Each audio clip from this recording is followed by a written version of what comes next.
alikaa hospitalini kwa wiki moja akipona. Hakujua ahusuje kwake na hakuweza kujileta kumwona baada ya kilichotokea. Baadaye, Yuri, Kifa na Pierce wanamtembelea wakifarijika kujua yuko sawa. Daktari anasema anaweza kuruhusiwa wiki ijayo. Wanamletea keki na kusherehekea kuruhusiwa kwake, wakicheka pamoja. Baadaye, JJ anakuja kumwangalia, lakini anamwona amesimama pale akishika kisu alichomchoma. Anaondoka. Kifa anauliza yule alikuwa nani, lakini Eris anasema hajui. Usiku, anakuja tena kumwangalia na kusema alitaka kumtembelea mapema, lakini kila mara kulikuwa na watu. Anajitahidi kujidhibiti na kuepuka kumtazama. Anauliza kilichompata baba yake, kwa sababu hakumbuki chochote. Anasogea karibu kumchunguza, lakini anamsukuma na kupiga kelele, akimwambia asimguse. Anashtushwa na mwitikio wake. Analia na kumsihi ajiweke mbali naye na asiongee naye tena kamwe. Akiwa ameumia na kuhuzunika, anaondoka. Baadaye, Eris anaruhusiwa kutoka hospitalini na anaamua kuendesha gari mwenyewe.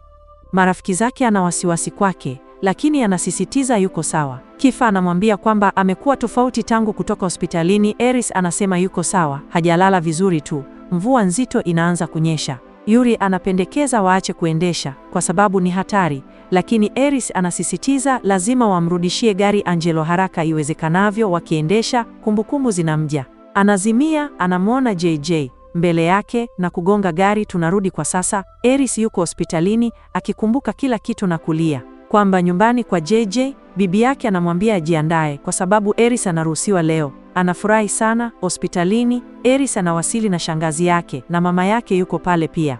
JJ anasogea kumwangalia, lakini anajiondoa na kuuliza anafanya nini hapo. Anasema alikuja kuona hali yake na anamtambulisha kwa mume wake mpya. Dr. RS anamsalimu, lakini yule mtu hajibu. Mama yake anamkabili shangazi akimtuhumu kwa kuwafundisha watoto wake kutokuwa na heshima wakati hayupo. JJ amechanganyikiwa na kuuliza, watoto wako? Shangazi anamwambia aache kwa sababu ametoka tu hospitalini. RS anamwambia mama yake asiongee na mama yake hivyo, akimaanisha shangazi yake. Mama yake analipuka akisema amechagua mama mwingine. Anampigia kelele, anamwita mwenye kutoheshimu na kusema kwamba kama angejua angekuwa hivi asingemzaa kamwe. JJ anashtuka. Mama yake anamwambia kwamba bado hajui ukweli na kumuuliza Eris kama hajamwambia bado kwamba wao ni ndugu. Ajso anamkodolea macho kwa kutoamini. Mama yake anamwambia kwamba Eris ni kaka yake. JJ analia kwa machozi akiwa ameshtuka kabisa. Eris anamtazama na kujifikiria, kwa nini nilikutendea hivyo JJ? Akitembea barabarani, hawezi kuamini kwamba Haris ndiye kaka yake kweli kweli. Akili yake inaendelea kuyarudia maneno ya mama yake, akiwakabili, akiuliza wanawezaje kuficha kitu kama hiki kutoka kwake? Vipi Ares anaweza kuwa kaka yake muda wote, na walifikirije wangeweza kuficha ukweli mkubwa hivi kutoka kwake? Anapotembea, anakumbuka utoto wao pamoja, wakati walipomshawishi kwamba walikuwa binamu tu. Yeye mwenyewe alithibitisha uongo huu mbele ya kila mtu, akiwa mtetezi wake siku zote, akisimama kwake siku zote. Alikuwa na uwezo wa kumshawishi na siku zote alijaribu kumfanya akuwe karibu naye. Anaendelea kujiuliza kama walimwona kamwe kweli au la, kwa sababu kuficha siri hatari hivi kutoka kwake ilikuwa kama kumchoma kisu mgongoni. Machozi yanamganda usoni anapotembea, akilia bila kudhibiti, akikumbuka kila kilichotokea siku chache zilizopita na utambuzi wa kushtua kwamba Taris ni kaka yake. Tunaenda nyuma siku 6 zilizopita. JJ amelala chumbani mwake ambacho kimechanika kabisa. Chumba kilikuwa kimepangwa tu kwa sababu ya Kifa. Yeye ndiye aliyekuwa akiweka vitu sawa kila mara. Anajiambia kwamba anaweza kukabiliana na kila kitu. Mawazo yake yanamfikishia kilichotokea shuleni kwa makabiliano na Yuri, Kifa, Aala na Aries. Anakumbuka kumfuata Yuri na jinsi alivyomwambia kwamba alimtaka, kwamba alipanga uchumba wao pamoja. Anakumbuka wakati alipomkumbatia, kisha Kifa akawaona. Kifa alijifanya kwamba hakuona chochote hata kidogo, lakini ndani aliumia sana. Baada ya hapo, JJ anaanza kufikiria jinsi Kifa amekuwa akimpuuza tangu wakati huo. Hata atume ujumbe kiasi gani, hajibu, hajui cha kufanya au jinsi ya kuzungumza naye na kuelezea kile kilichotokea haswa kati yake na Yuri, kwamba hakumsaliti kamwe kwa njia anayofikiria. Wakati unapita, Kepet, Kokombwati na Cheje hatimaye anaamua kwenda nyumbani kwa Kifa. Anashtuka mwenyewe kwa kuwa na ujasiri wa kufanya hivi. Hajua atasema nini kwake. Anasita kwa muda mrefu, amechanganyikiwa na ana wasiwasi. Mwishowe, Ren ndiye anayefungua mlango. Kisha Kiren, kaka ya Kifa, anaonekana. Dana JJ anashtuka. akihisi mpumbavu. Anamuuliza kuhusu Kifa na Kiren anamwambia kwamba hayupo nyumbani. Anaahidi kumjulisha Kifa kwamba alikuja atakaporudi. Anaingia ndani na kukaa, akili yake ikikimbia, akijiuliza Kifa anaweza kuwa wapi. Kiren anampigia Kifa simu ambaye anasafiri. Anamwambia kwamba JJ Taya alikuja kumtafuta. Kifa anamwomba asimwambie chochote. Anataka kuzingatia lengo alilosafiria London. Anakata simu, lakini mawazo yake yanamghadhabisha JJ Taya kabisa. Anaendelea kuangalia ujumbe wake tena na tena, lakini hajibu. Anajiambia kwamba lazima azingatie lengo lake na kwamba anaweza kungojea kidogo zaidi. Tunaenda nyuma siku 3 zilizopita. JJ yuko na Angelo, hajui wanaenda wapi. Anachukia mshangao, jambo ambalo linamfanya aombe radhi kwake kwa sababu anajua anajaribu kumshangaza. Ghafla, mama yake Yuri anawasili. Yeye ndiye aliyeomba kuwa peke yake na JJ. Anataka kumwangalia, akihisi jinsi JJ alivyo na wasiwasi na hana utulivu karibu naye. Mama yake Yuri anamwambia kwamba hakuna muda uliobaki na kwamba lazima waanze maandalizi ya harusi. Anamhakikishia kwamba Yuri yuko sawa sasa, kwamba amepona homa aliyopata wakati wa safari yao pamoja, na hata anajitolea kumruhusu amwone. Ghafla, mmiliki wa atelier anawasili na kumsalimu kwa uchangamfu mama yake Yuri, akiongea naye kwa Kijapani. JJ anajiuliza kwa muda mfupi kama anamtukana, lakini anaendelea kumchagulia gauni la harusi. Pamoja wanachagua gauni Bifiko na JJ. Anaenda kulijaribu. Anapojiona amevaa, anashangazwa na uzuri wake. Anakiri kwamba linamfanya ajisikie vizuri. Kuvaa gauni la harusi kunamja na hisia ya ajabu ya joto, lakini ndani kabisa hajui cha kufanya kwa sababu hampendi Yuri na hataki kumwoa yeye, haswa baada ya kudanganywa baada ya kumwamini. Alikuwa ameamini kwamba familia yake ilimshurutisha kukubali, lakini sasa kila kitu kinahisi kibaya. Anamuuliza mama yake Yuri maoni yake, na mama yake anakiri kitu cha kushtua. Ndani kabisa hamtaki JJ kuwa mke wa Yuri. Anampenda sana mwanawe na yuko tayari kutoa chochote kwa ajili yake. Anaelewa hisia za JJ kwa sababu yeye mwenyewe aliwahi kumpenda baba yake Yuri, lakini familia yake ilimkataa.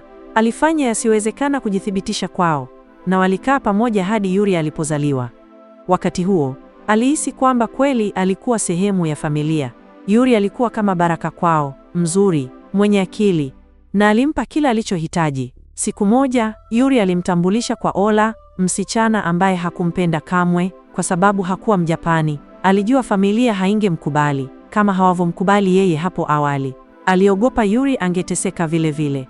Wakati huo, alizungumza na Kifa na akafanya makubaliano naye kumweka Ola mbali na Yuri. Walianza kupigana kumuhusu, na kuanzia wakati huo Yuri alibadilika. Alikufa kama nywele, akaanza kunywa pombe kupita kiasi na akaanguka katika hali ya giza. Kisha Mia alionekana katika maisha yake akimletea furaha tena. Mama yake Yuri aliamua basi kwamba atafanya lolote kumfanya abaki na Mia. Anapoongea, analia, akisema anataka tu mwanawe awe na furaha na kwamba hawezi kuvumilia kumwona akiteseka tena. Anamsihi JJ amuombe Yuri. JJ anamkumbatia, analia, lakini ndani JJ anajua hawezi kufanya hivyo, hawezi kujilazimisha kumpenda Yuri wakati moyo wake ni wa mtu mwingine. Tunamwendea Kifa akirudi kutoka Ola. Anakumbuka mazungumzo yake na Karen na kumpigia simu JJ.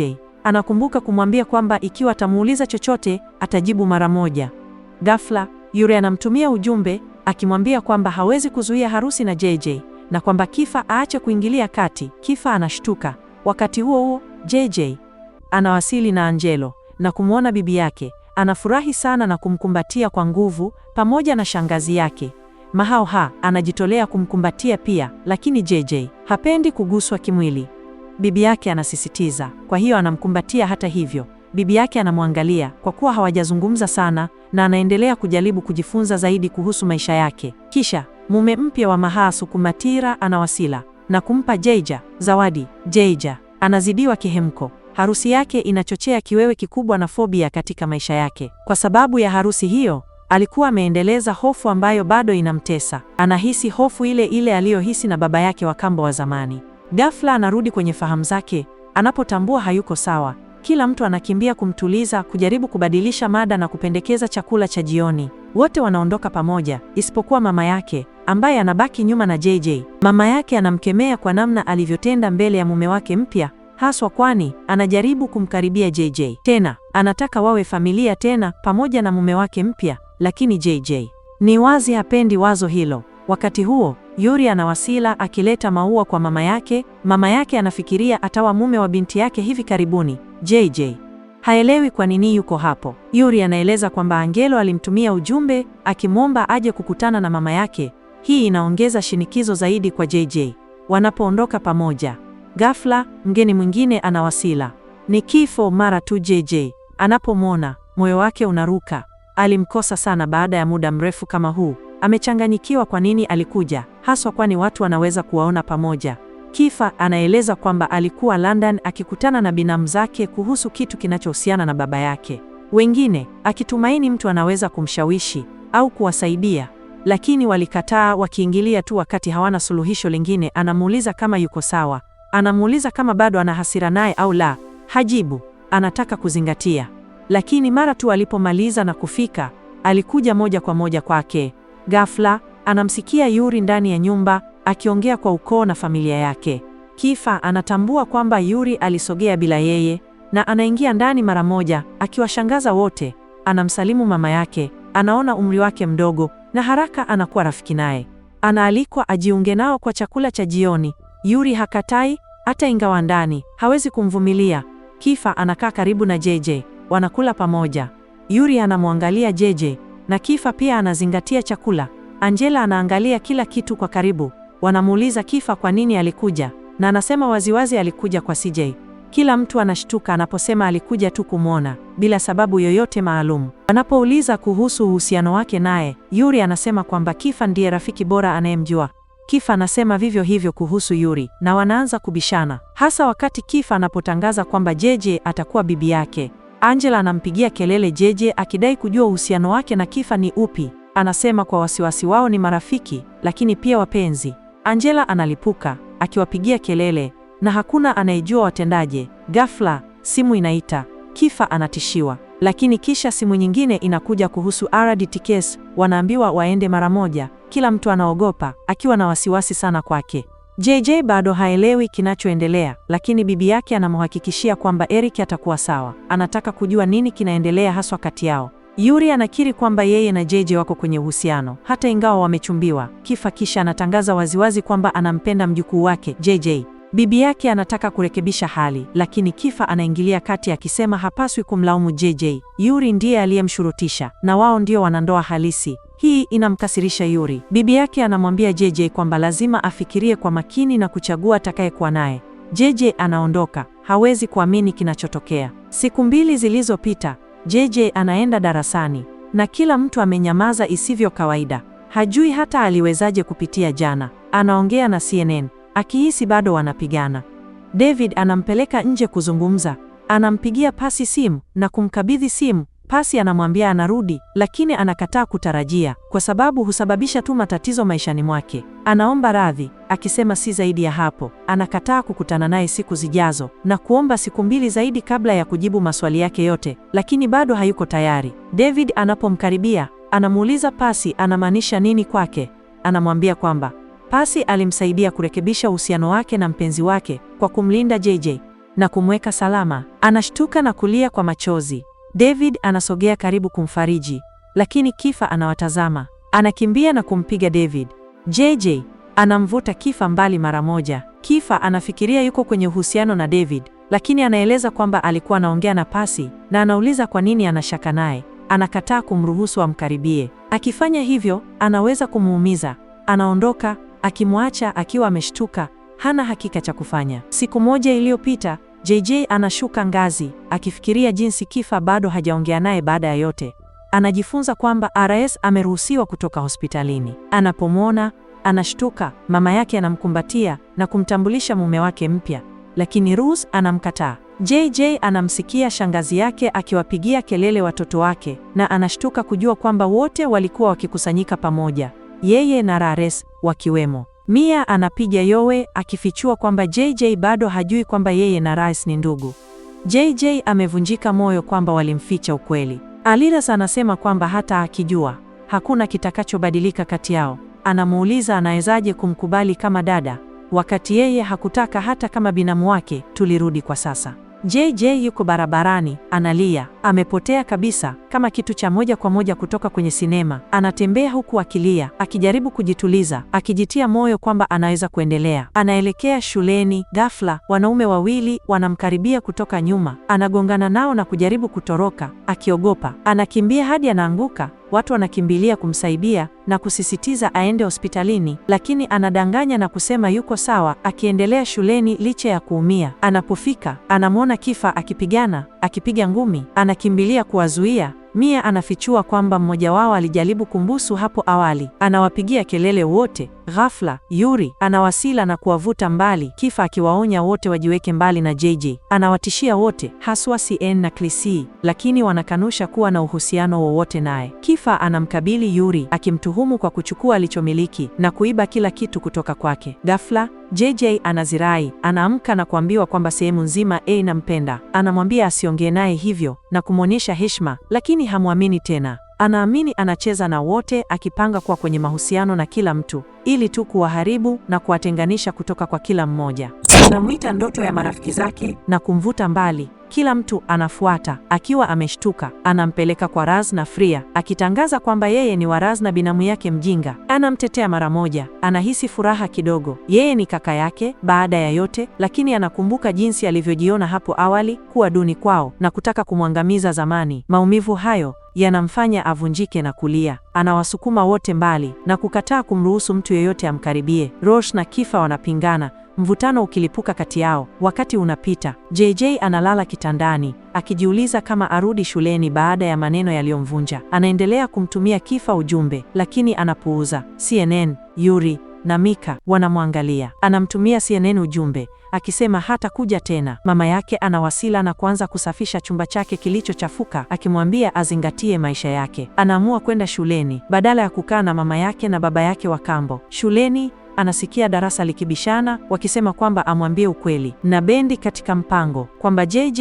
hana haki ya hili. Anaingia akiwashangaza wote, akidai kujua mpango gani wanaozungumzia na kusisitiza wamwambie ukweli. Anamuuliza kama kweli anataka kusikia. Anasema ndio. Anawatazama wote na kukiri kwamba alimtumia na kwamba sehemu yote ya walijua. Amevunjika. Anamwambia kwamba alimfanya ampate ili kulipiza kisasi kwa Alas, na kwamba kila kitu kilikuwa sehemu ya mpango wake. Darasa zima lilijua, kutia ndani watu wa karibu zaidi kwake. Analia kwa machozi, akigundua kwamba kila alichoamini kilikuwa cha uongo. Analiangalia darasa alilofikiri ni familia yake ya kweli kwa machozi. Anakumbuka akisema mara moja kwamba hakuna mtu atakayeweza kumuumiza tena, lakini sasa anaona kwamba watu bado wanaweza, haswa yule aliyefikiri atamlinda, mtu aliyekuwa mahali pake pa usalama, mtu aliyempenda kweli, mtu aliyoamini kweli alimpenda. Anakumbuka kumbukumbu zake zote naye na analia akigundua hakuna hata moja iliyokuwa ya kweli.